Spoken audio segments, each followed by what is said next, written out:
Welcome back to Divorce After 50. I'm your host, Sherry. And if you're listening, I want to say this first. I'm sorry. I have been there and it isn't a fun place to be. The holidays have a way of shining a spotlight on everything that's changed, every empty seat, every tradition that no longer looks the way it once did, and every memory that arrives without warning. It's a season that can be beautiful and at the same time lonely, emotional, and heavy. After divorce, especially later in life, the holidays can feel like grief layered on top of celebration. Grief for what was, grief for what didn't turn out the way it was hoped, grief for the life that once felt permanent. That grief doesn't mean something is wrong, it simply means something mattered. For many, this is also the season when old traditions no longer fit. The routines, the gatherings, and the expectation that once felt familiar can now feel painful and exhausting. There's no requirement to recreate what once was. There's no obligation to keep traditions that hurt more than they help. Letting go of those expectations is not a failure, it is self care. The season is allowed to look different. It can be smaller, quieter, simpler, and in that simplicity, there can be room to breathe again. New traditions do not need to be elaborate to be meaningful. Sometimes they are barely noticeable at first. A candle lit in the evening, a favorite meal made just for yourself, a walk through holiday lights, a quiet morning with coffee and reflection. These small moments begin to create a sense of ownership over the season again.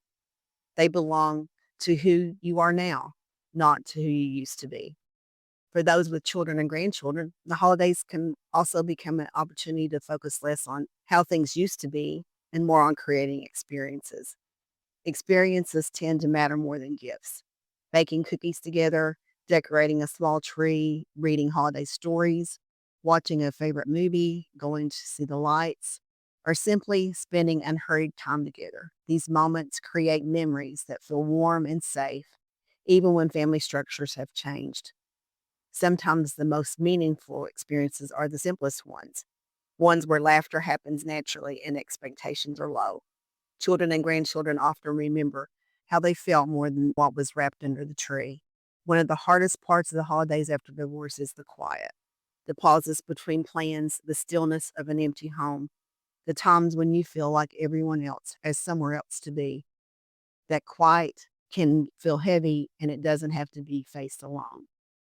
Connection can look different now, too. Many people find comfort in groups, online communities, social media groups, church groups, or support groups where others understand this season of life. Sometimes just knowing that there are others walking a similar path can soften the loneliness. Connection can also be as simple as going to a friend's house or meeting a friend for dinner. There is something healing about sitting across from someone who knows your story and doesn't expect you to be anything other than who you are.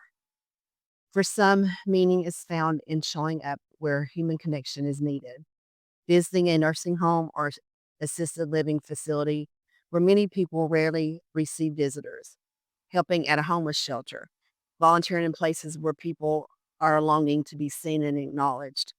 Being present for others who are lonely can unexpectedly bring comfort to your own heart as well. Sometimes healing comes not from feeling emptiness, but from sharing presence. Looking ahead can feel complicated after divorce. There can be guilt around anticipating joy, as if hope somehow dismisses the past.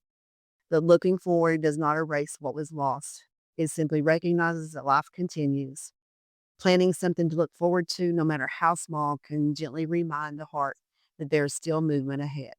The holidays do not need to be impressive. They do not need to meet anyone else's expectations. There's no pressure to perform, to decorate perfectly, or to appear cheerful. Peace is enough, rest is enough. Simply making it through the season is enough.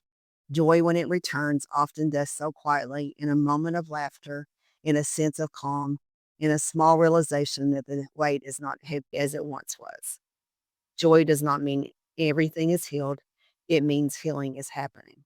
The holidays after divorce are rarely easy, especially after a lifetime of shared memories. But different does not mean broken, different simply means changed. This season may feel unfamiliar, but it is yours. And over time, it can hold peace in ways that once felt impossible. Thank you for joining me. Please check back or subscribe for upcoming episodes.